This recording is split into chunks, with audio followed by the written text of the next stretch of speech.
Let me get my stuff turned on here. Hang on just one second. Yeah. Who do we have here? Probably not going to be Melissa. Thank you for being here. And Tahir, thank you for being here. You guys are awesome. I didn't even send a message out today, so I don't know who all's going to make it in. Christopher, thank you for being here. So are we recording? We are recording. Yay. We'll just give it a second and see if more folks show up. If y'all have questions, go ahead and type them in the chat box. Hello, hello. Thank you for being here. And we'll get going with this in just a second. What we're going to be talking about today is the words that you use, the way you speak to yourself, and the way internally and externally, the dialogues that we just either create ourselves with or tear ourselves apart with, right? So that's what we're going to be working on today and talking about today. So words. So if you have questions, please go ahead and type them in the chat box now. And I'll tell you a little bit about where, actually, I think I was talking to Melissa last night for a minute. The direction things had gone yesterday got kind of rough, which is why I canceled. So thank you for being available for today. With my dad's blood sugar, we're still trying to figure it out and get that squared away. Some of it, I think at this point, is his own availability to think through what he's doing when he's bolusing his blood sugars in his little computer thingy. And I think he calls it holes in his mind. That's the way he's feeling it at this point, is he's got holes in his mind from the anoxia, from the acidosis. So it's just a trail of events. But at the same time, all of this is going on. My son had his own event, his own little thing. He's had issues for a long time. And that got set off yesterday somehow.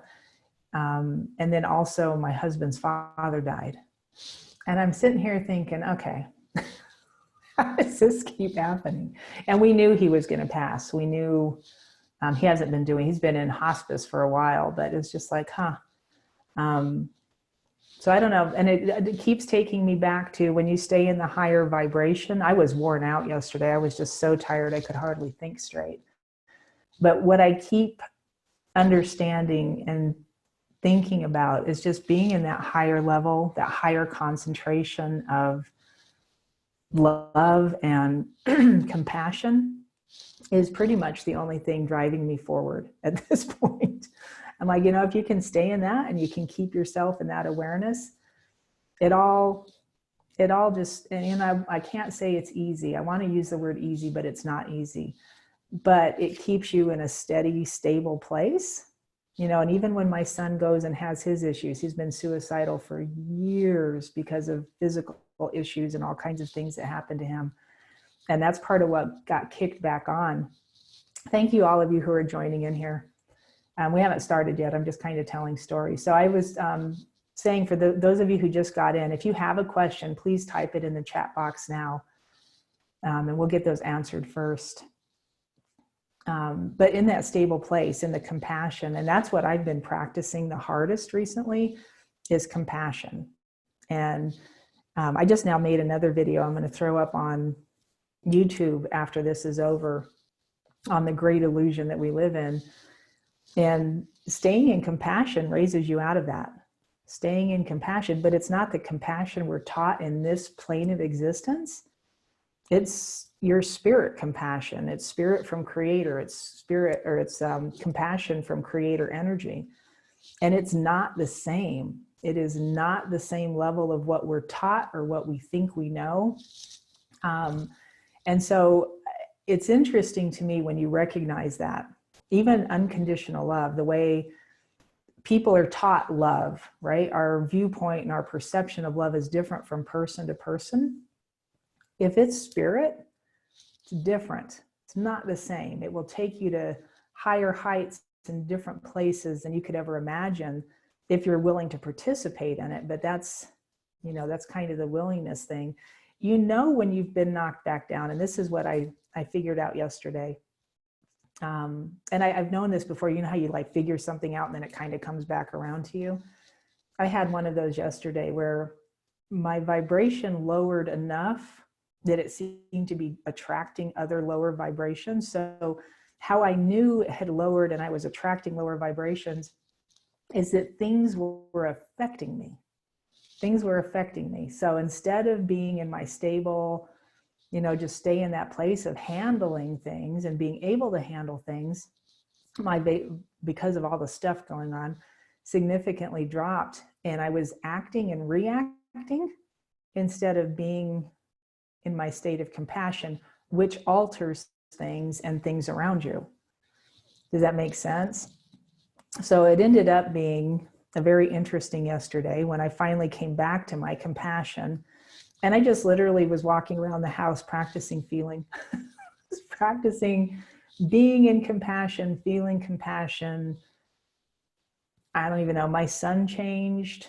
We went from all the stuff that was going on with him to this whole different, different persona. And years of stuff. But anyway, so it all changed that. So, and it actually came down to the words I was using, which is what we were going to talk about today. So good segue.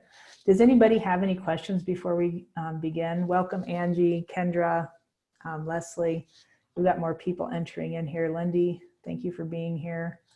People from all over the planet, guys. I don't know if you know that, but there's people in here from all over the place. And it's just so cool to me. Tahar's composing a few questions. Awesome. You're amazing and wonderful. So, I just bless you all for being here. I'm just always amazed and inspired.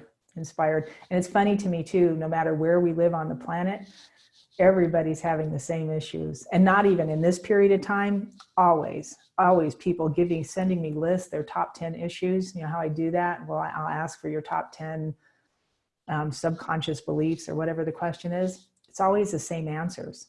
I don't care where you come from, what your background was. It's so interesting to me.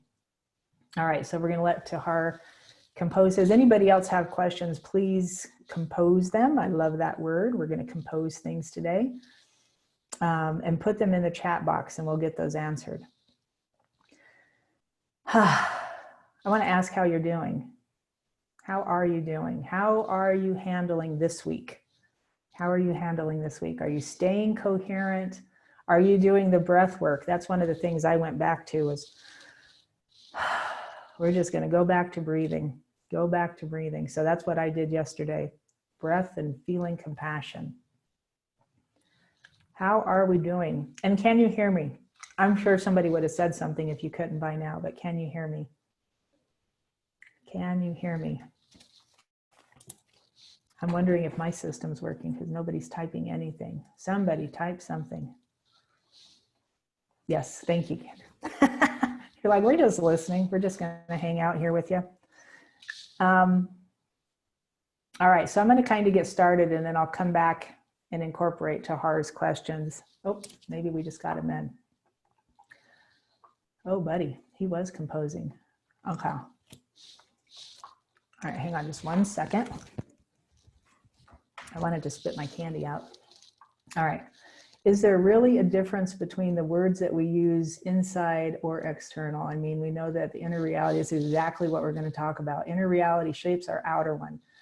So whatever dialogue or words we use internally would have a direct correlation to our external reality. Then what's so different about using words externally? Okay, that's a good one. Let me read all of these and then we'll come back through. Sometimes we get aware a bit late that the words or dialogue that we just had got us into a reactivity towards ourselves. At the moment we realize that, how do we pivot back to the words that we are aligned to or that put us in a higher vibration? Man, you're spot on today. All right, my last favorite one, how do we explore words and expressions that resonate within us more and more?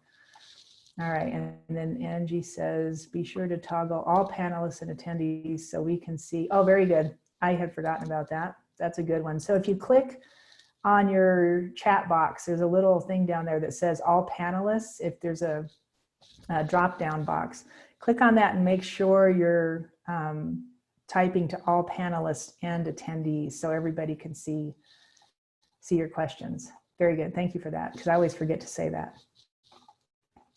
All right, so let's talk about all of this for a second.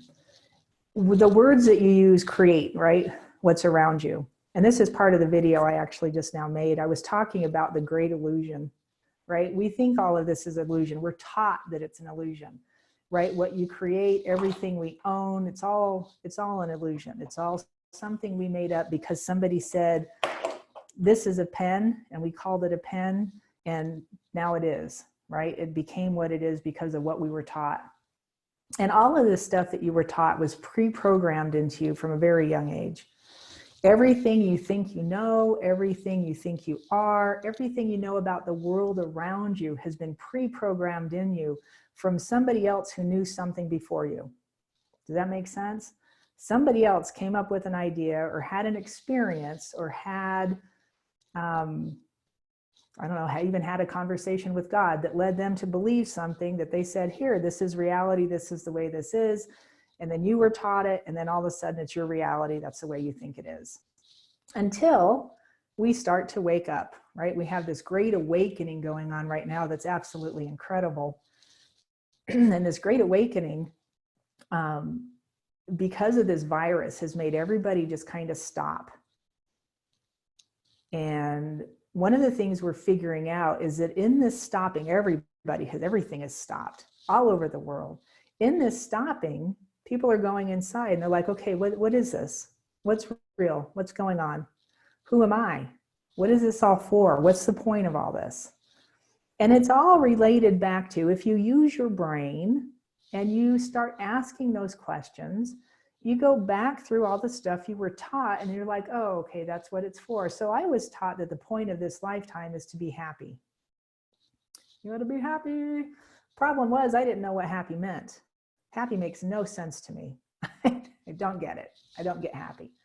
I do now. I didn't a long time ago, but I just didn't make sense to me because I wasn't taught happy. I was taught fear. I was taught to be scared. I was taught really well how to duck and cover. I knew that I know how to do those things super good. I didn't know how to be happy or how to cause happiness, right? So the things you're taught, what you think you know about this reality, become the words that you express internally and externally. Now, this first question, we'll go here first because this will answer this really easily. Is there a difference between the words you say inside and outside, internal and external? Inside words, when you're speaking to yourself, inside yourself, sometimes we will tell ourselves things that we won't say outside, first of all. So recognize that. I can sit inside myself, and this is like years of doing this, telling myself how amazing I am, how wonderful I am, but I would never express it to people around me. Couldn't say it out loud. Could say it inside, took a lot to get there, but I couldn't say it outside, right? So there's a difference. So what was I saying outside? I think I can do it. I think I'm okay. I think I can get there. And my thinking would lead me back to, what is okay? What is it I'm trying to get to, right? My brain would go looking for information. But inside my spirit, so the internal words, when I'm saying internal, I'm talking spirit. I'm talking deep inside you. This isn't just like my mind kind of racing and going off and being, willy-nilly with whatever's happening. And that's part of it too. When I'm saying internal words, I'm saying in my spirit part of me, you are awesome.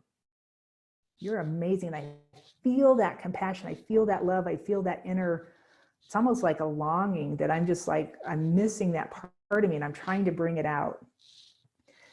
When your brain and you're quiet, I'm not speaking out. My brain is just giving me ideas and thoughts. I'm in my brain.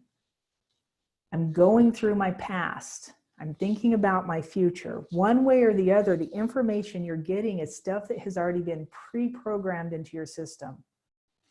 That internal dialogue from your brain, even if I'm not speaking it out loud, creates an energy. That energy is what exudes around you, and what they say creates, right? It creates our worlds. It creates the people around us. It creates attitudes and actions and reactions. If I'm in my spirit, and I'm deeper. So this is a deeper internal part. If I'm in that spirit place, I'm in my heart, I'm in connection with creation, with that higher level energy. Not only is the feeling different, but all of a sudden the words come through different. Does it make sense? And then those words, if I can start, right? So one of your questions had talked about coming back to words that you're aligned to or that create that higher vibration. Those are words from spirit. Those are words from your spirit, from God's spirit, from higher source energy spirit, however you language that. Right? Those are words, those kind of words are the ones that will raise your vibration because they are from true unconditional love and true compassion, right? It's a trueness and peace. It's a true gratitude. It's deeper than the level of gratitude felt because you have stuff. Law of attraction for eons, teaching people how to attract things of this world that give you vibrations of this world. They don't give you vibrations of spirit. They don't. They give you vibrations of this world, and then you got locked and entrenched even deeper into the things of this reality. When the longing is truly spirit, I want spirit, I want my spirit, I want the original origin. How do I get back to that? How do I get back to that? And those levels of compassion, those levels of love, of self-love, of unconditional love, of peace, of all of those things, that's when that internal language should become the stuff that you're pivoting back to, right? Does that make sense? All right, so let's talk about some of the words that we are using internally and externally. And you can do this. Here's another differentiation. There's a couple of different things going on here. I say words internally to myself all the time. I hate you was one of my favorites for years. For eons. In the back of my mind, I would say, I hate you. And so like altering that, I had to finally figure out what love was, because you want kind of the corresponding opposite.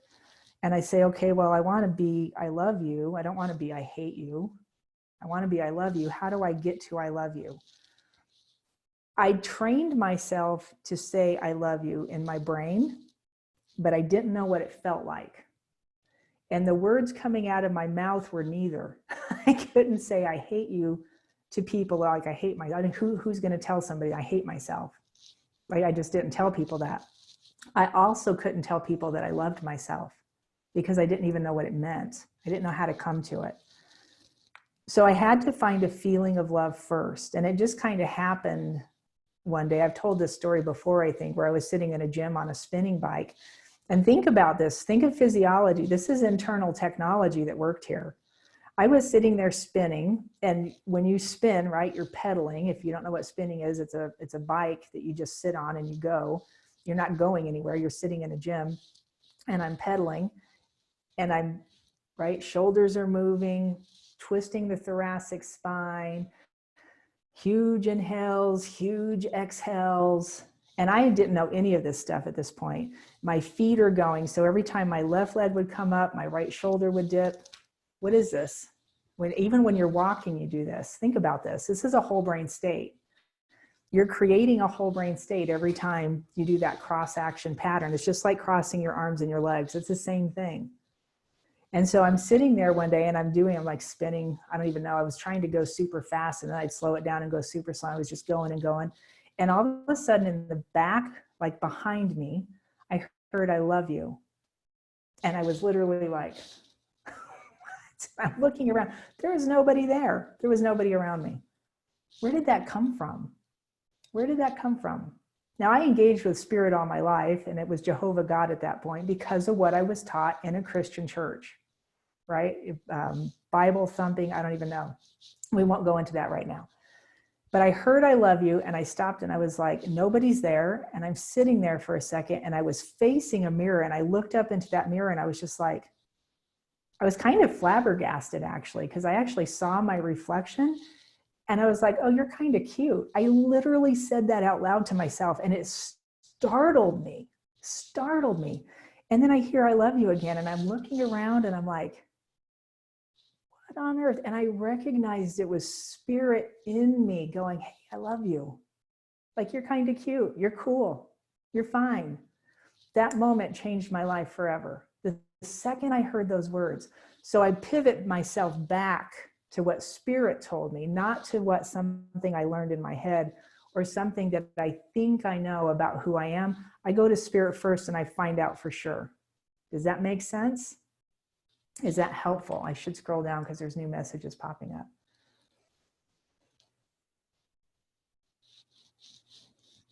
Cool. All right.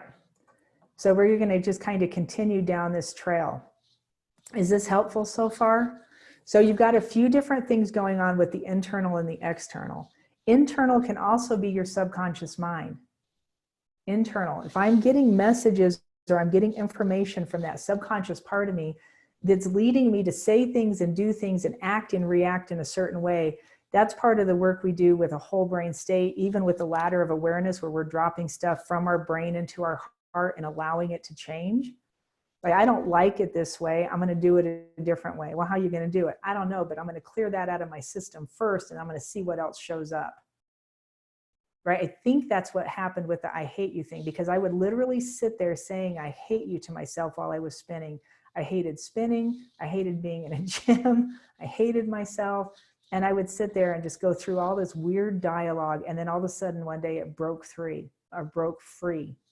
And I think what literally happened was I kept doing this movement, right? This maneuver with my body, rotating my thoracic spine. I was opening up energy pathways I didn't even know I had.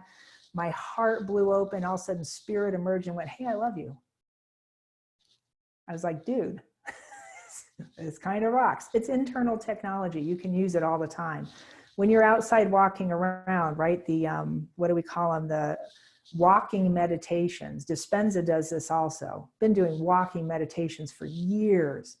Go outside with your eyes open and intentionally focus your walk and your gait. And I don't know that he focuses into his gait so much, but as you're doing it, put your awareness on something. Put your awareness inside your heart while you're walking with your eyes open. Spirit will emerge and walk with you. I have seen angels on both sides of me while I'm doing this kind of stuff. And then I'm guided to do other things. I literally thought one day I was climbing an invisible staircase, and I was almost scared to open my eyes because I had been walking around with my eyes closed because they were like, oh, just close your eyes. How much do you trust us? And I was like, ah, that was crazy. It was crazy. But it's interesting when you recognize that's the power of the internal system. My dialogue just became compassion and love. So let's talk about some of the direct words and things that people say. All right, so let me actually go through these for a second. Thanks for bringing that up. Okay, that's happening. Melissa was saying that happened to me before. It was, we'll word it first too. I heard you're beautiful. Yep, isn't that cool? That's a cool feeling. And then bingo, now I know why I feel being in a whole brain state, doing elliptical machine. Yeah, and even walking. Get intentional with your walk, right? Right shoulder, left leg, left shoulder, right leg. Boom, boom. Rotation through the thoracic spine. And if you understand the physiology of this, there are pockets of lymph glands at your thoracic spine between your shoulder blades. And what you're doing is you're moving those. You're allowing that lymphatic fluid to move in your system. It'll clean your system out, detoxify things all on its own. Nothing else to do. You just got to make a move. And most people, you know, we get aware of our lymph glands in other places in our body, but at our spine, because you can't reach it, you can't really touch it unless you've got something you can get back there with and kind of move the tissue, move your skin and move the underlying tissue. If you just rotate and practice rotating, if you add your eyes to it, so my eyes go up and back, my eyes go up and back, you're all of a sudden engaging in your brain deeper than you have any idea. And if you're outside walking, doing it, be on a huge sidewalk or in an open road where nobody's around you, take 10 or 12 steps like that where you're focused, engaging, rotate your eyes to the direction you're going. You want everything to move. My head moves, my torso moves, my eyes go up and back as far as you can reach. You're engaging in your brain in totally different ways when you do that.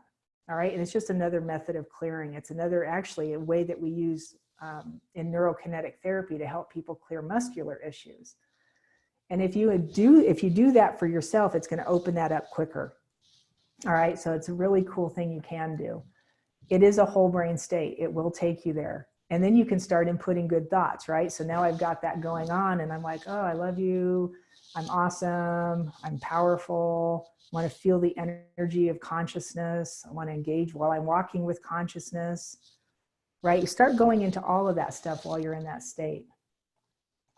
Right now, what I want you to do is think of words that you use externally, things that you say to yourself. What are words that you use?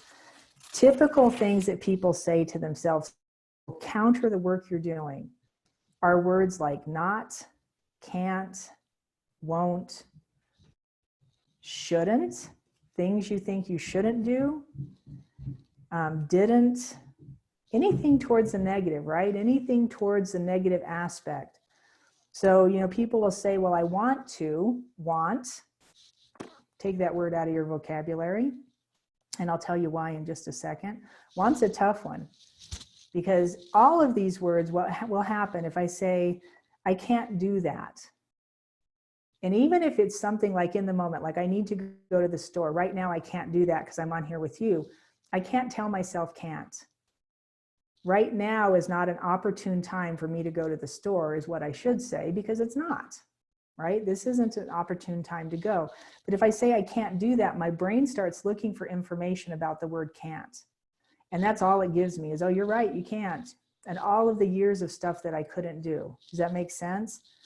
Want is an interesting word. When I say I want something, think of the origin of the word want. What does the word want mean? I want. It actually indicates lack. Right? I want for something, you're wanting for something. It means you don't have it. And if I don't have it, my brain goes looking for information on want. Oh, you want this, it means you don't have it. Let me give you more of what you don't have. And you get stuck in this weird, crazy cycle. The word want, if you can take that out of your vocabulary, I highly recommend it. Don't want for anything. Right? Unless you're truly, it's like a longing, right? If I want something, I'm longing for it. It's a deep desire. That's the origin. That's how the word's supposed to be used. Not I want a hamburger. Not I want a car. Not I want a spouse. People get caught up in this all the time with love relationships. I want a person, and then they'll list off all these attributes, which means you're attracting a person without those attributes. You're lacking those attributes. The person you're attracting will lack those attributes. Does that make sense? It's kind of a hard one to understand, but want will throw you into weird circles. Understand with words, they all have origins. Understand these origins have meaning in time. They are inputted in the conscious collective. The meanings of the words are inputted in the conscious collective, which is why what you say externally is so important. If I say things like I shouldn't do that, your brain goes looking up information, but it's not just looking up local information, it's looking up stored conscious information. If I say I want a spouse and I start listing attributes, my brain goes looking for the information of want. Want means you're lacking something. You're wanting a person who lacks all of these attributes you just listed. Does it make sense? Let me scroll down to these messages again. Try. Try is a good one. Is try one to remove? Try is one I wouldn't use. Talk to Yoda. There is no try. There is no try, right? There's only do. There is no try. If you're trying to do something, I will always be caught in the loop of trying because there's no finishing point in try. Do you understand? There's no finishing point in try. So if I'm trying to get this done, and I'm caught in this loop with some stuff right now, so I appreciate you even saying that word. If I try to do something, if I try and finish something, I will be caught in the continuous loop of trying to finish it. So I have to create it as if it's finished, see it as if it's done, right? That's the greatest form of prayer. See it as if it's finished. And then what are the words you could use instead of try? Anybody, even Leslie, what attempt? Create. And an attempt, I think, would be, think about it, right? Feel it in your system. And here's the other thing about words. There's all these amazing videos online that talk about this kind of stuff. Words you should use, words you shouldn't use. Every one of these words means something different to each one. We have a different perception. If I'm attempting to do something, and Kendra, this might be different from you or for you, so you have to feel inside yourself. This is why I love to teach this stuff instead of telling you what to do. Feel inside yourself. Does the word attempt give you a higher vibration than the word try? I bet it does. For me, they feel the same. I go straight to create. I'm going to create this. Right? To me, create, if I'm creating something, it puts a higher vibration to it, and I can create the end point. I can create the finishing point.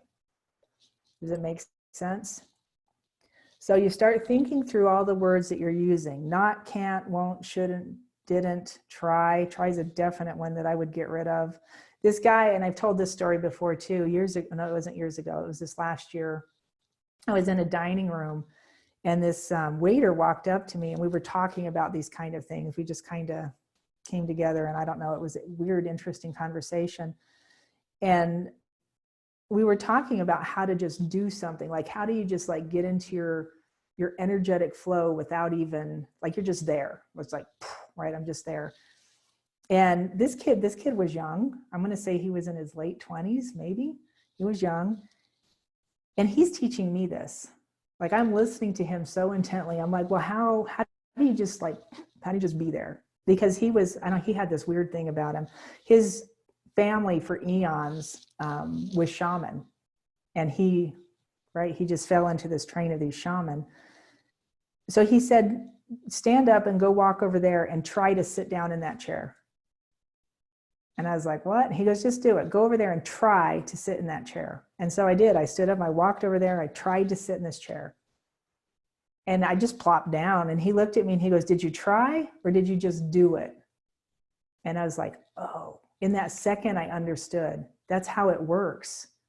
If you don't try, you just do. It just happens because that's who I am. It's what and some of it you have to practice to get there. Like right now I'm practicing compassion on a different level, on a seriously different level. I'm practicing this different level of compassion to get myself there. The expectation that is, I will not have to try, I just do. I am compassion. It's something I am. It's not something I go do. And then it changes again. Did you see the trail? First we're trying, and then we say we don't try, we just do. And then you suddenly just realize you are, and that is how you do. Because I am, the do is just automatic. That was good. Did you catch that? I don't know if I could repeat that if I wanted to. Okay, words that I would put in. Let me scroll down here again. But's another one. Take the butt away. Please take the butt away. Yeah, but's a rough one because you're making excuses, yeah? And either in the positive or the negative, it doesn't matter. When you insert a word like but, you've got these little connecting words that we're taught to use. Hello? Take them out, get rid of them. Make it definite. Statements that you use should be in the first person, definite, right now, finished. In the first person, right now, definite, finished. There shouldn't be anything else. Because if you insert all these little fluffy words that we're taught to use, the connector words and all of a sudden you're running yourself in circles. Tahara's asking, what about the usual English expression, I would like to have? You will always like to have it if you would like to have it. Unless you get to that part in the do where all of a sudden you can go do something to create it to have it, which is what most people are trying to do. I would like to have. If you would like to have something, I would change it to I have. Finished, definite, done, boom. It's already here. You can see it in my mind's eye. And then kind of like Abraham says, you're just waiting for it to show up, right? Abraham of the Hicks fame. You're just waiting for it to present itself in front of you. The key to that is the vibration. I have to be in that higher vibration.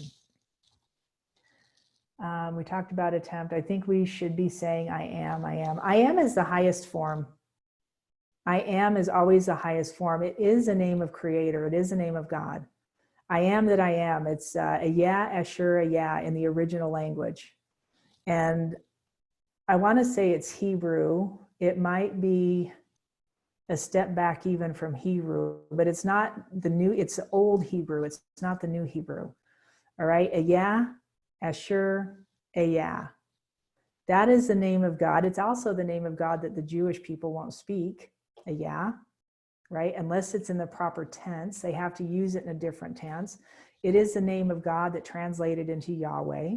It's the name, and the reason they translated this name into a different word was because they couldn't say it. They were told they couldn't say it. But it is a powerful word. Yeah, by itself, I am. I am. And the way it's written in the scripture, in the new, and it's not new, right? The old Roman scripture, the original King James, I am that I am. It also can be, that's the way they decided to translate it. It also can be translated, I was that I was. I will be that I will be. I create that I create. I am, right? It means, it encompasses all of that. It didn't mean one thing. It meant all kinds of stuff.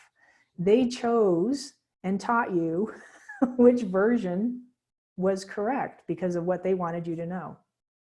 Does it make sense? I am, so there's four of these that I typically use. If you want to create it in the first person, definite, as if it's already finished kind of idea, it is I am. And I do use the word I can, the words I can, and then it's usually followed by create. I can create. And that's when I'm like in the planning phase of something. I am, or I can create.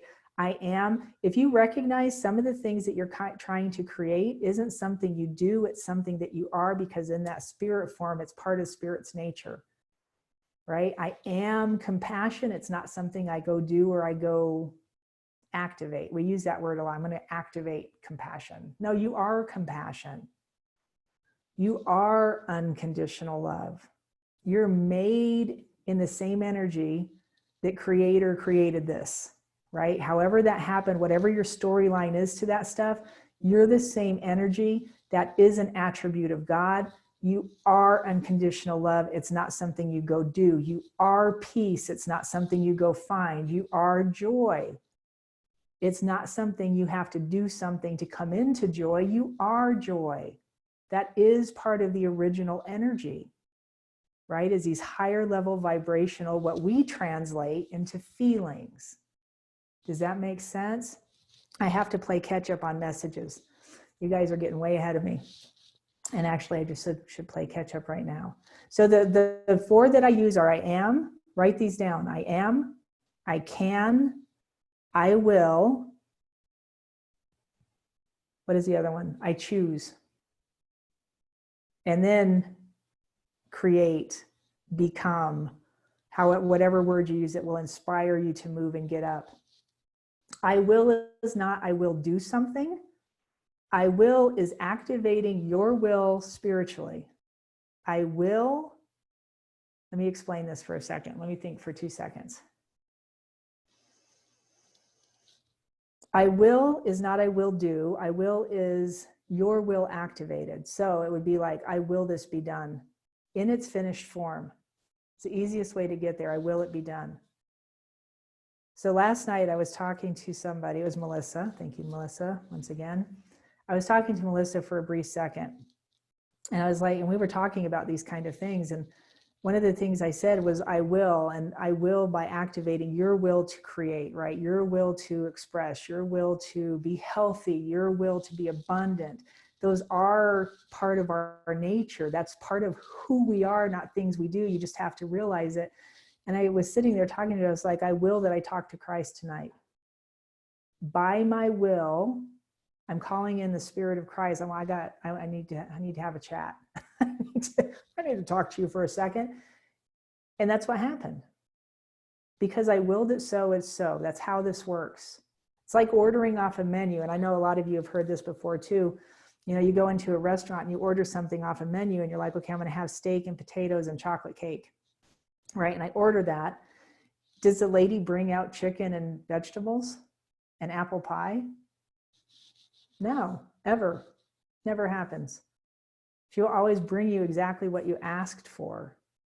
What are you asking for? That's part of the language. What are you asking for? And how, right? What words are you using to ask? Because if I say, I want to talk to Christ, probably wouldn't happen. And for years of doing that, right? In a church setting, I promise you, I want this, I want that, I want to see it. Right? And we use all these fluffy, flowery words, and then everybody stays sick and nobody's abundant, and it's a rough sell at best. And then all of a sudden you realize, oh, wait a minute. And you just literally call it in. People who talk to angels, same thing. It's no different. Archangel Michael. I hear people all the time, like, I just call in Archangel Michael. And for the longest time, I was like, who are you to do that? Who are you to do that? Who are you not to do that? It was given unto you. Call on the angels. There's a legion of 10,000 of them waiting. It's interesting. It's so interesting to me. All right, I got sidetracked. Let me scroll back through here. So yes to Kim, I am, I will, meaning your will, my will be done. I can, I choose. Think of good ones, right? Think of powerful things. I called, I opened, as if it's finished, right? Yes, that's beautiful. I called, I opened. It's already finished. It's already done. I love that. Just, depends on how you use just. I just need, right? Feel the vibration of the word. The vibration will tell you volumes, and you should be feeling these vibrations at this point. Does the word just give you a higher level vibration, right? Feel the vibration. Kim is saying I am is a verb, also a noun. I am. This, am, right? It activates if you're using it as a verb. If I'm using the whole phrase as a noun, throw the language away. The language barrier kills us. In the Hebrew, what is the other word I'm looking for? It starts with an A. It's another language. It's an older language, older than Hebrew. The word, it wasn't two words, it was one word. Ayah. Right? Translated back. I want you to feel the difference. So everybody get inside your heart real quick. Take 3 breaths. I started to do that fast, and then I just like totally slowed myself down. And then exhale. And then inhale. And then exhale. We're just calming the system down. Let's do one more of those. Inhale. And exhale. In your heart space, bring all of your attention and awareness. And then I want you to say the words I am and feel it. Notice the feeling. It is powerful. I am is powerful. Feel it. It's all the intention from the cosmic consciousness that everybody puts on the words I am. And you're just noticing what it feels like. Now I want you to say the word Yah. The original name of God, the name of God that he gave Moses up on the mountain, right? There's a story behind this whole thing. Yah. And even if you don't believe, right, in that God, and you don't believe in that story, and you don't believe, feel the power behind the name. Feel the power behind the word. Yah. It opens your heart differently than I am does. It's a deeper level. Can you feel it? Can you feel it? Now, I got raked over the coals a couple months ago by a Jewish man. He used to come into these, and bless his heart, we still talk. We're still friends. He's like, you can't use that word. And I said, no, you can't use that word.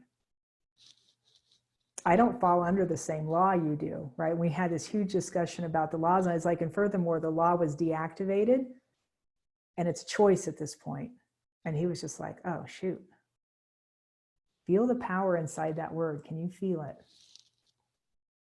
Sanskrit is not it. Aramaic. I have to write the word Aramaic down because I keep losing it. It was not in Sanskrit. So Sanskrit is more in the Indian, right, side of town. Aramaic, it was actually the original language of Jesus is Aramaic, right? So, yep, Aramaic. All right. Let's go back up here. Am is a verb. We did that one. I attempt to use instead of I tried. I did an action. It didn't work. I attempted to open a jar. Oh, and it didn't work. Okay, so and then it did work is what I'm assuming that means. Yeah, and right, so it gives you more power. The word spoken itself. So now think back into the outside unit. So the physical unit itself. Words externally spoken raise your energy, right? The right words will actually raise your vibration, which puts more power into the system, right? So hands get stronger, feet get stronger, legs get stronger, heart gets stronger, right? It changes your physicality. It changes the physical nature of you as a person. Right words heal, the body gets stronger. Wrong words make you sick, the body gets weaker. Right words will strengthen your immune system. We talk about this a lot right now, right? If you're listening to other people online, you're hearing this a ton. Fear causes a weak immune system, right? Cortisol, adrenaline pumping into the system day after day will weaken your immunity. Right words spoken out loud, internally, externally, powerful, will strengthen your immunity. You want to beat the coronavirus? The quickest way is to keep putting good vibrations into your system. Wow, I'm not sure what you wowed, but thank you for your wow. It looks very excited. I'm glad that was awesome. Okay, so tell me what it also negates what was just said. What is it? What negates what was just said? You got to give me a little more information because I'm talking too fast to. All right, Sanskrit to start with A though, you got that. Okay, opened up your heart. Can you spell Aja? Can you spell Aya or Asher? So the whole word is Aya. Hang on a second, let me spell it. I think it's E-Y-E-H is Aya. Asher is like Asher, A-S-H-E-R, and then Aya, E-Y-E-H. I believe that's how it's spelled. But, the word but. Can you click on your, you can't click on your microphone in here, can you? Ah, dang it. Or maybe you can. Can you click on your microphone and tell me what you're thinking on that one?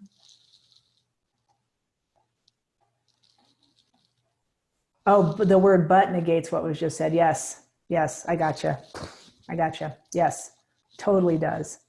And it's why I wouldn't use some of those words, right? Sometimes you have to use them and they just come out of your mouth. Become aware and then change it to a more powerful statement. So now we're going to go all the way back to the top of the chat box. I'm going to go find Tahar's comment. Tahir, I always have a trouble saying that, and you never call me out on it. I bless you. I bless you. All right, we're going to come all the way back to Tahir's statements, his questions here. Because they took us right down the right road. So internally, externally, we've got that. What's the difference? You know the difference.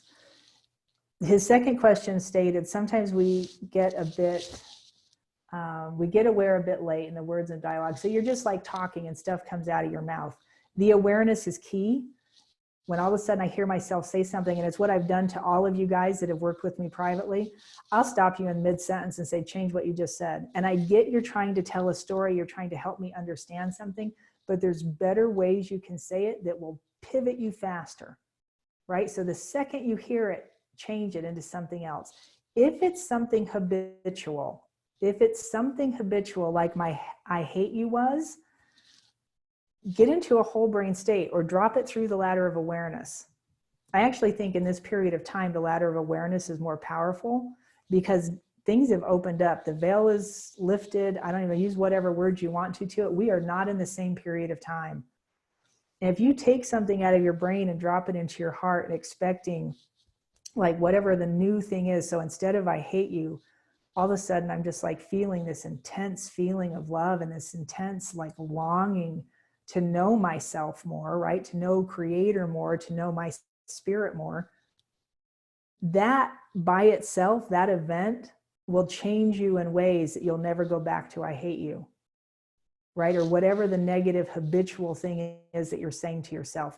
Run it through the system. The second you hear it, stop yourself, stand against a wall, go into a corner, go hide in the bathroom. I have somebody right now that tells me they spend more time in the bathroom stall right now than they ever have before in their life, because they're in there and I'm like, just stand against the wall and do it. You're emitting these new sparks of energy when you do this, and other people are going to feel it, right? You're not only changing yourself, you're changing your office space. You're not only changing yourself, you're changing people in the room around you. My son last night was a huge one of these. When I started coming back into compassion, all of a sudden he wandered upstairs and started being, decent again. He started helping and he was talking to us, and it just changed the whole nature. It changed how I was reacting to him. Changed a lot of stuff. Changed how my husband was reacting. Changed how my father was responding. It was interesting. So to come back to it, pivot as fast as you can. If you know words that are powerful that you can come back to, so you pre-plan them, right? Pivot back to the words that we are aligned to. What are you aligned to? Find powerful. I am, I can, I will, I choose, I create, right? The powerful words that and I used to keep a list of these in my pocket because I couldn't even remember them. It was so foreign to me. If it's that foreign to you, write it on a piece of paper, stick it in your pocket. And when you hear yourself go, I can't do that, pull it out and go, I choose, and create a new statement to whatever it was. I am, create a new statement to whatever it was. All right, and then the last one he had on here was, how do we explore words and expressions that resonate with us more and more? Just exactly what we were just doing. And you can actually take a word, and this is just a fun thing to do, is go look up its meaning. The word want is a good one, right? You can go find the synonyms and the antonyms. It's all online. Google it. Google it. And simply because when you know the origin, and sometimes the Aramaic or the Hebrew word to it, you get back into some of those ancient languages, even the Sanskrit, if you can use some of those words, and just even inside your heart space, those words call up different meaning, they call in different power, they call in different authority than our English language. It just does. The English language, and I want to say, is powerless. The energy of the English language does not, it produces out here what we presume is power. It doesn't give you internal power, right? Unless you understand the different meanings behind some of these words. I know in the Hebrew, because I had a crazy interaction with a guy last year who I met in a courtroom. I was the last person to go up on the stand and talk to this guy for an issue that I was a witness to. And he kept me afterwards. He's like, I need to talk to you. And I was just like, oh, what did I do? And I didn't have my light. I lost my wallet. There was a whole story. It was the craziest thing, whole story to this. Lost my wallet, couldn't produce my identification. And he's like, okay, stay after, I want to talk to you. So I hung out, the courtroom emptied out, and I sit down with this guy. And he goes, who are you? And I was like, well, I lost my wallet. I go into my story, right? And he goes, no, I didn't ask you that. He goes, who are you? And I'm like, well, my name is Christy Mattoon. He goes, I got you on the docket. He goes, go back to your car and look for your wallet, kind of thing. And I was just like, okay. So I ran back down. Literally this happened. I reached under the passenger side seat like this, and it was stuck in my hand. Somebody literally stuck my wallet in my hand, and I pulled it out, and I was just like, because I had checked under there 14 times, and I don't know why it would be under there anyway. It's never where I stick anything. Weird, right? So I go back upstairs and I give this guy my ID, and he goes, can I show you something? He goes, I don't typically show this to people, but I'm being told to show it to you. I'm being told to show it to you. He pulls these little images out of his wallet and starts going through this information with me. He goes, understand ancient languages. He goes, your next step is to learn Hebrew, ancient Hebrew. Learn the corresponding numbers and their symbols. It all means something. And in our language, it's not there. That's what took the power away from it. There's numbers that correspond to the ancient Hebrew alphabet. The numbers have meaning outside of the meaning of the letter itself has meaning. And there's a symbol. The symbol has meaning in ancient context, right? And when you start understanding that, our language is just powerless. It's crazy how it deflated our value and our power. All right, so that was kind of a weird side note. But it's how I started understanding the power behind some of these other words. Highly recommend you do that. If you want to find expressions that resonate with you more, and even, so I'm born in America. I am a hybrid from Ireland, Switzerland, Swedish, Native American. I mean, like, right, I'm a mutt. I'm an American mutt.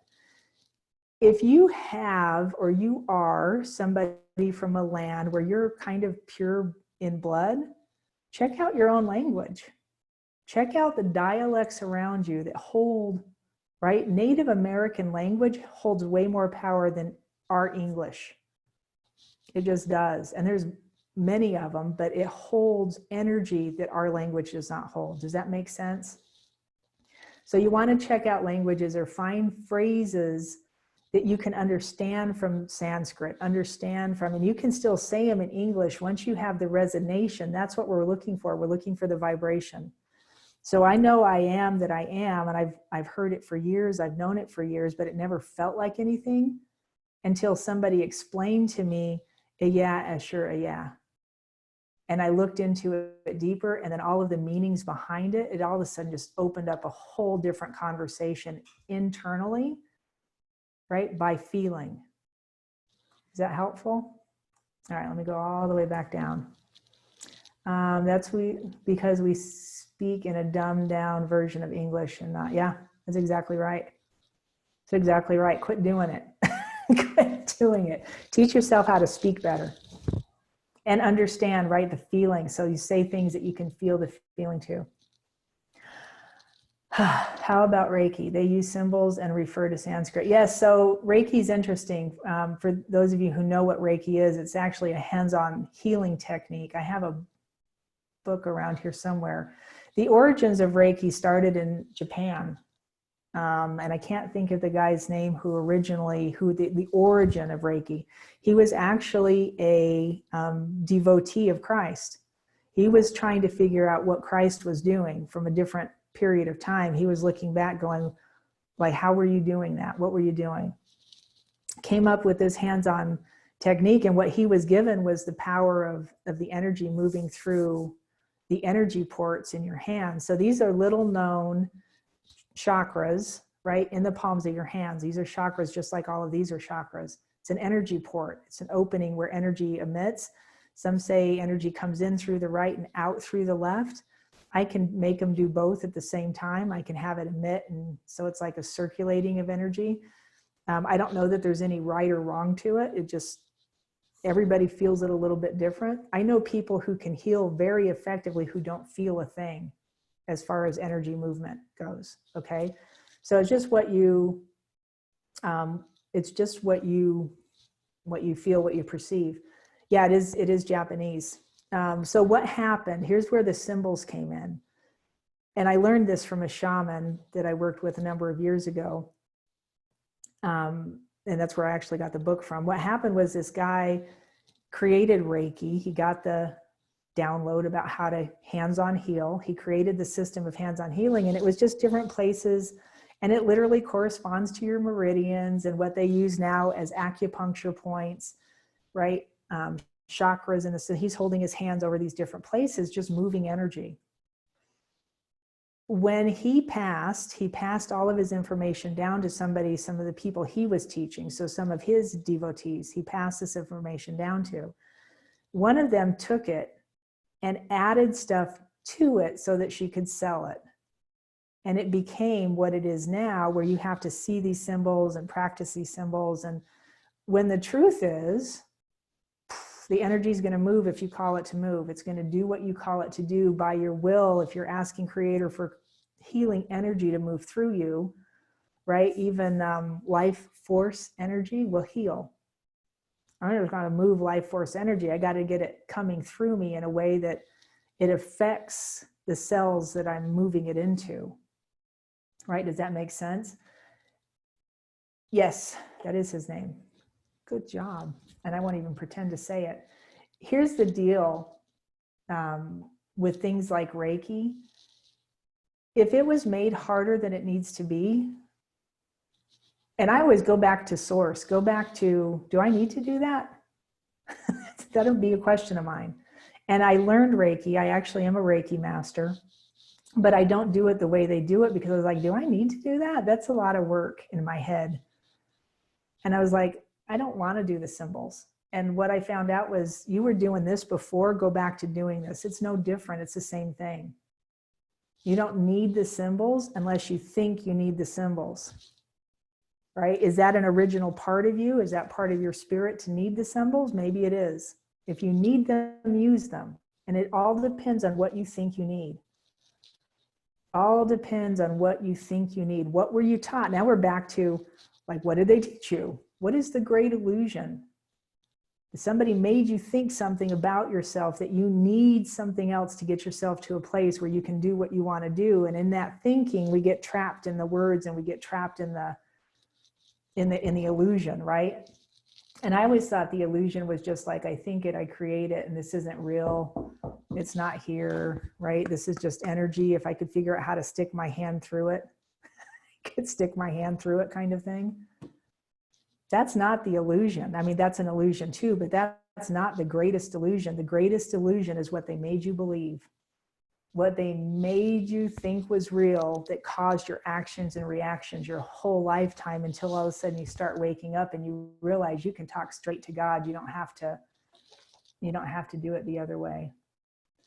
I actually see a question posted over here.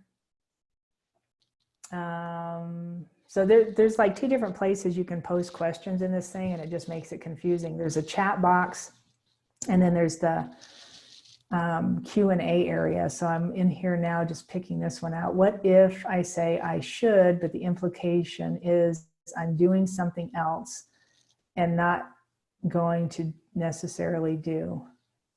And that, I mean, that's the problem with the word I should. I would agree with that. So like, think through these, or even I would, same thing.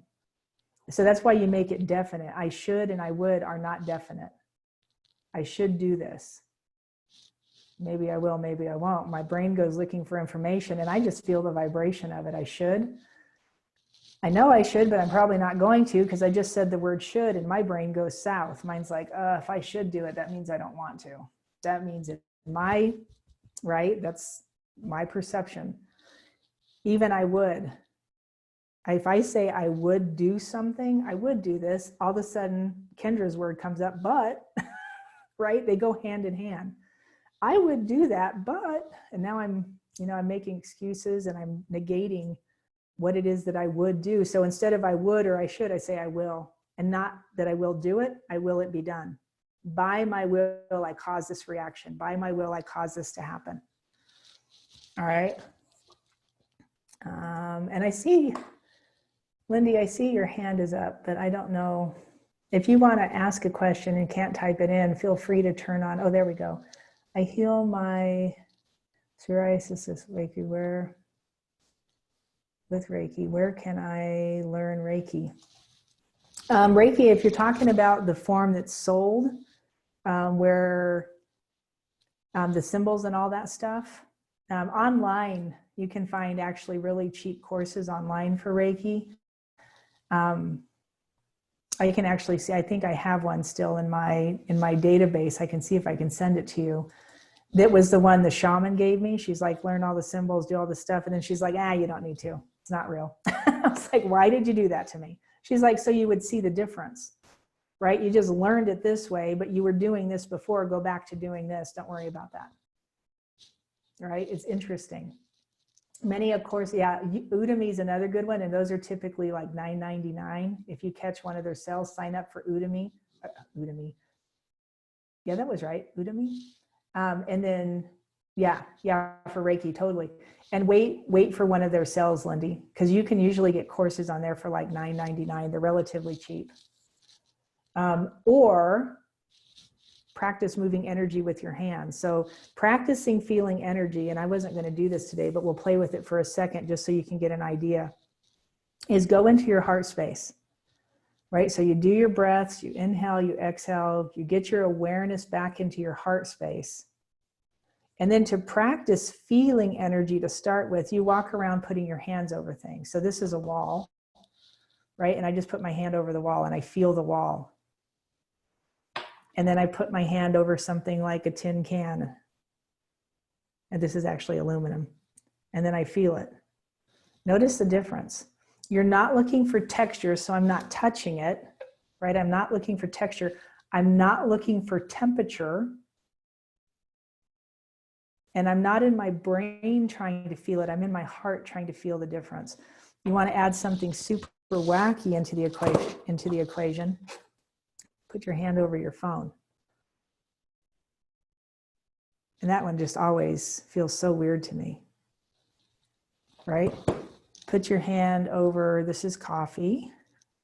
Put my hand over my coffee with the intention of feeling the coffee, not the cup. So now I can apply intention. You're just feeling different things, right? Put your hand over paper. What does paper feel like? And then find something made out of wood and go touch, because this is wood, yeah? Go find some real wood and put your hand over wood. Notice the similarities, notice the difference, but notice the similarities. And so you're just practicing, right? Touching things. This, oils are super fun to play with in this. I used to teach a class on, or with oils, not on oils, but with oils, where we would put different kinds of oils. I'll put a drop into your hand kind of thing. So let's say that was peppermint, and this is one brand of peppermint, and then I would put another brand of peppermint. And people are always like, but it's all peppermint. Well, what's the difference? Intention by the manufacturer can cause a difference. By whoever touched it last, you can be picking up on that, right? So you can get some of the clairaudience, clairvoyance, clairsentience, some of those kind of higher level internal dialogue things going on where you're feeling what somebody else inputted into the system. Pharmaceutical drugs are really interesting for this. If you hold a pharmaceutical drug and then you start trying to decipher, is this the drug or is this the intention of the company that made it? Is this the drug or is this something I'm feeling because of somebody else who touched it before I got it, maybe a pharmacist or a technician? And I know a pharmacist that before he puts drugs out, he neutralizes any ill intention from the pharmaceutical companies. Before, right, he's like got all this, it's what he does. He's a pharmacist. He puts all the drugs in the bottles for you. He'll hold the bottle and go and neutralize all of the ill intents of the pharmaceutical companies, and then he'll drop it. And it's that fast. He'll drop it into the bag and hand it to you. And I'm just like, what did you just say? What did you do? And he told me one day, and he's like, you have to, because their ill intentions cause this a different potency than what it should be activated for. He's actually where I got the idea of holding my own pharmaceutical. Like if I have to take something, I'll put it in my hand and neutralize any negative effects that it could cause in my body, because they all cause negative effects. I neutralize that first, and then I up the good vibration of it. Anything positive that it's supposed to do, I put it through the roof, hit it with love, and then I take it. Yes. Food in general. Yeah, anything I put in my body. I put my hands on it first, right? And so by doing that, so let me circle this back to Reiki. By doing that, you start learning to feel the vibrations of things, right? And then I stop and I go, okay, I want to heal something. I want to heal an issue in my body. I go back into my heart space. And do you remember the lesson where we went up into the universal consciousness? We went into the light out in the universe. We traveled out into the light. And we activated that cross beam of energy that resides inside you. Do you remember that? I go back into that and I pull that energy back up. And then I move it with my awareness from my hands, from my heart to my hands. That's life force energy, straight from creator, straight from source. I move that into my hands and I start trying to feel the palms of your hands. And you just sit there and let that move from you. Now, if I'm working on myself, I've done this long enough that I'll start just looking through my my system. I'll notice holes in my aura. I'll notice chakras that might not be bright enough, or, you know, things that just don't feel right. And I'll apply it directly to the area, right? Whatever's, and my eyes for eons, I healed my own glaucoma. I had what they called narrow angle glaucoma. They wanted to drill holes in my eyes. I would just do this. And the last time I went to an eye doctor, they're like, oh, you don't have, like, who told you that? That was a misdiagnosis. Yes. All right. Is this where blessing food and drinking came from? I believe so. I believe so. The blessing of food, right, occurred eons ago. And I don't think it was given to us, right? I think in our understanding, my understanding, the way I was taught, I don't know how you were taught, the way I was taught was that you pray over food. So I put my hands like this and I say this prayer about bless this food to my body. Thank you for creating the food, like all those kind of things. And that was awesome. And I got sick anyway. And then I recognized that I could directly affect the food by putting my hands over it. So I'm emitting energy, I'm emitting source energy back into the food and bringing the food itself back into its natural state. That's my intention, is to bring the food back into its natural state. Now, when I first started playing with this idea, I was standing in my kitchen in California and we had these little tray of like little muffins. They're called Aussie Bites that they sell at Costco's here in America. Really delicious. They're supposed to be organic. They're supposed to be gluten-free, vegan, blah, blah, blah, all this stuff. And I would eat one and I would feel my brain buzzing. There was something wasn't right with it. Something was hitting my system wrong. So I put my hands over it and I'm like, okay, I'm neutralizing anything in this because I just wanted to eat one. It's like, and I had already been told I needed to fast, right? Spirit had already told me you need to do a 3-day fast and clear your system back out. I put my hands over it. I'm like, I'm neutralizing anything in this that could hurt me, anything that's of value. I'm boosting the value. I went through my whole rigmarole. And I hear the voice behind me go, seriously? You're going to do that? And I was like, well, I just want to eat one. I was like, will it work? I literally asked Spirit, will it work? And he's like, eat one, find out. Like, put it in your mouth and see. And I did, and I had no effect. And I was like, oh, it does work. He goes, but you're going to do that every time you want to eat something you know you shouldn't eat? Come on. And I was like, oh, shoot.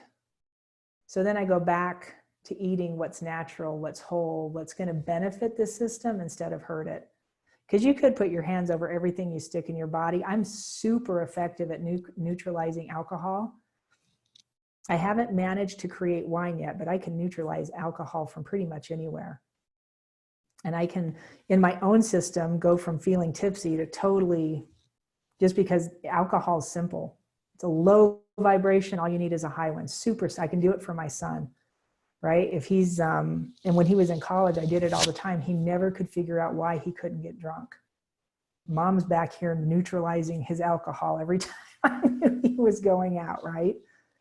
How much power do you think you have? How much authority do you think you have?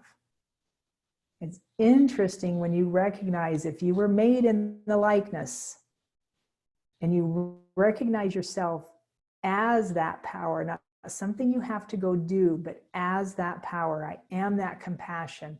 The compassion is what heals, right? If I'm pulling compassion through source and letting it run through my hands and I'm putting it over something, it has no choice but to heal. That is how the Christ consciousness healed. Right? That is what the dude who created Reiki was doing, was mimicking the Christ consciousness.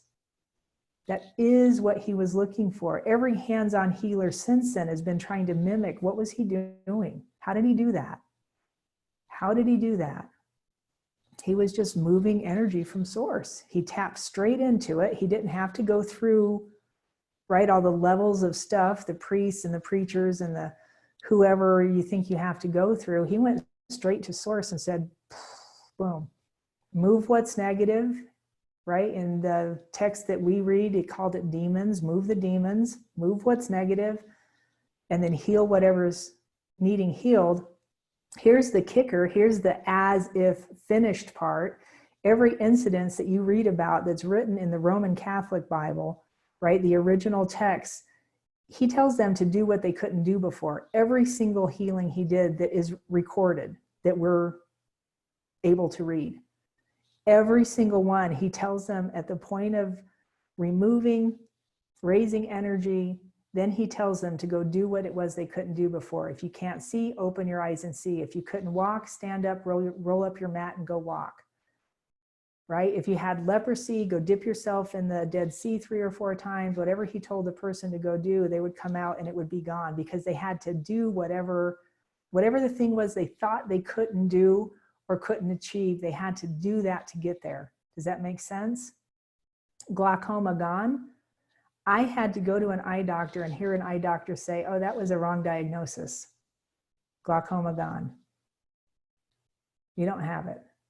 Because up until that point, in my head, I still had it. When he said it, I was like, oh, score, right? Asthma, not so much. I haven't been so lucky. I'm still working on the asthma. And I used to always say, I don't get it. Don't ever tell yourself that. Tell yourself you do get it and watch it start healing. Because I can keep it in a plane, and the second I start going back into some of my old patterns, boom, it's right there again. I can't breathe. The second I clean that up and I go, I do get it. This is gone. It's done. It's finished. Right? It goes in the present moment. It doesn't exist. I don't have it. All right. Let's see. Let me read this one.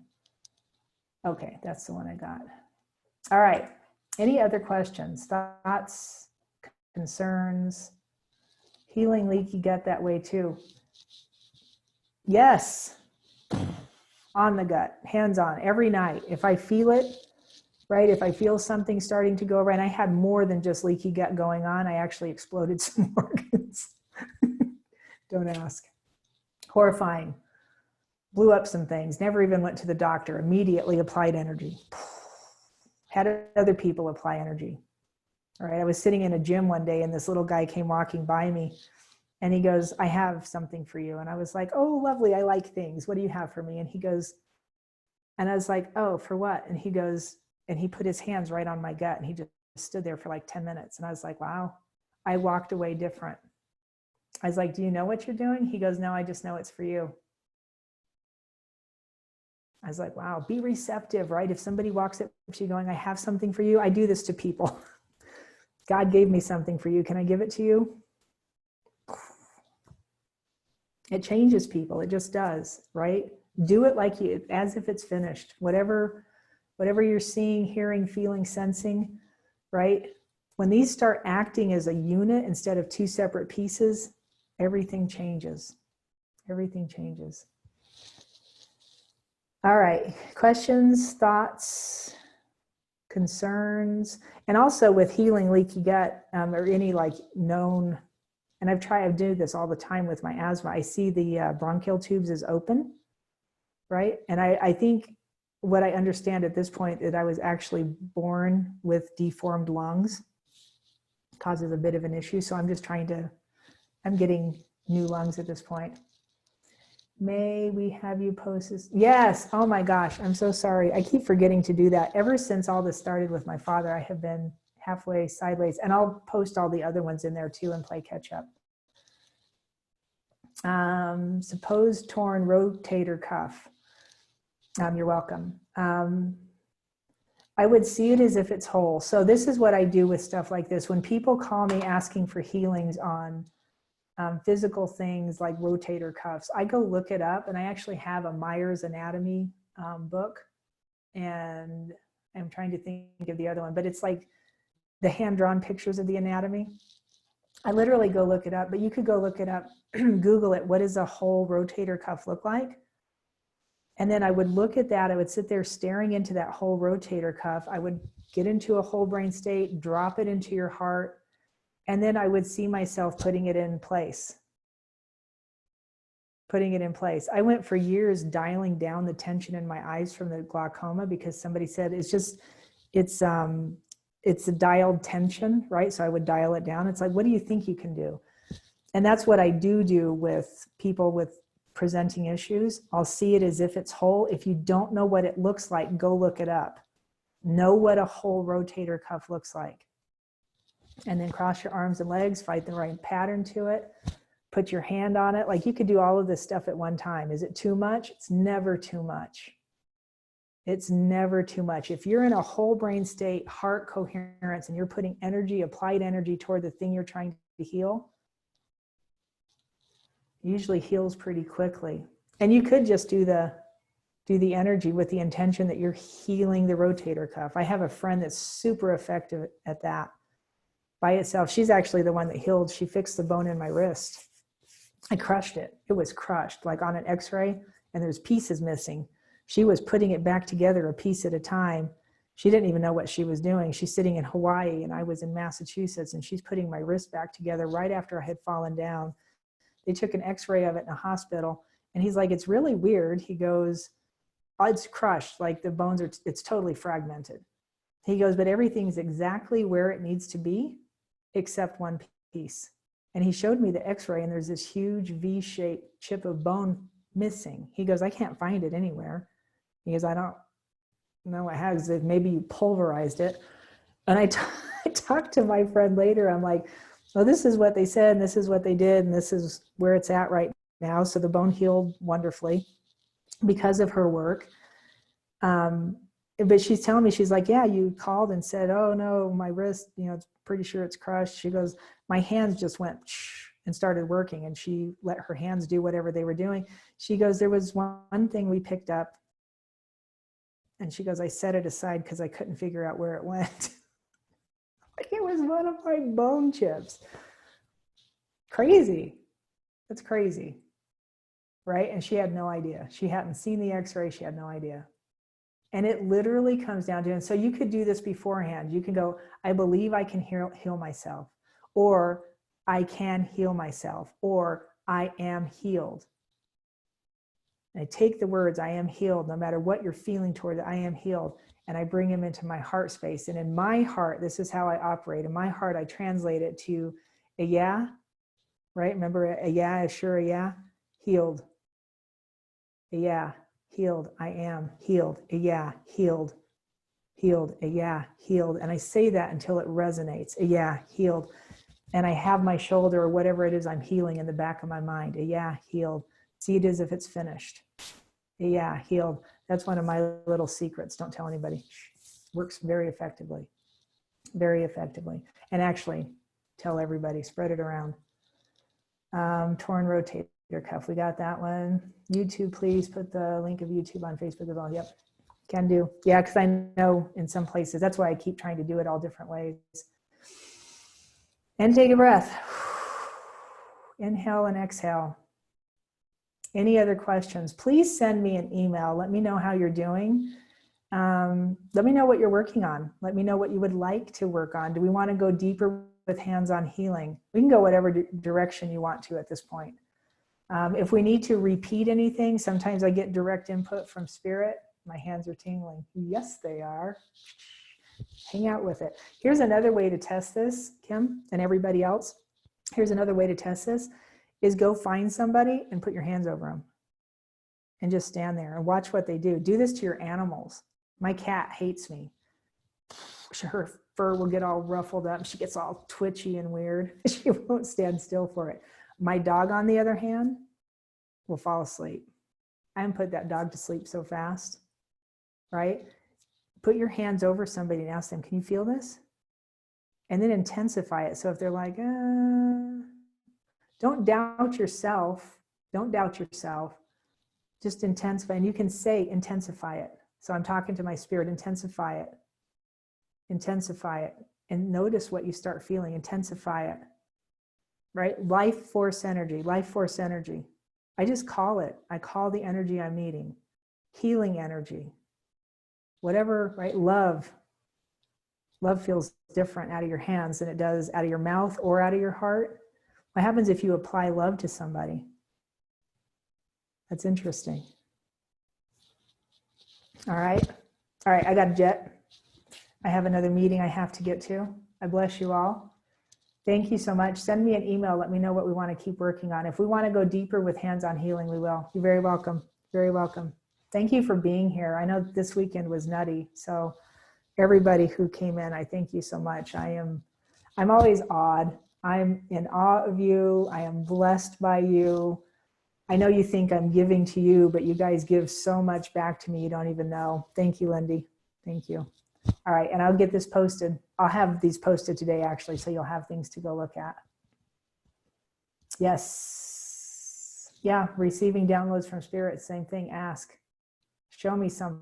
I use that all the time. Show me, show me, show me, show me more. Show me how. Show me, show me. Keep asking until it shows up. All right. Bless you. Thank you so much.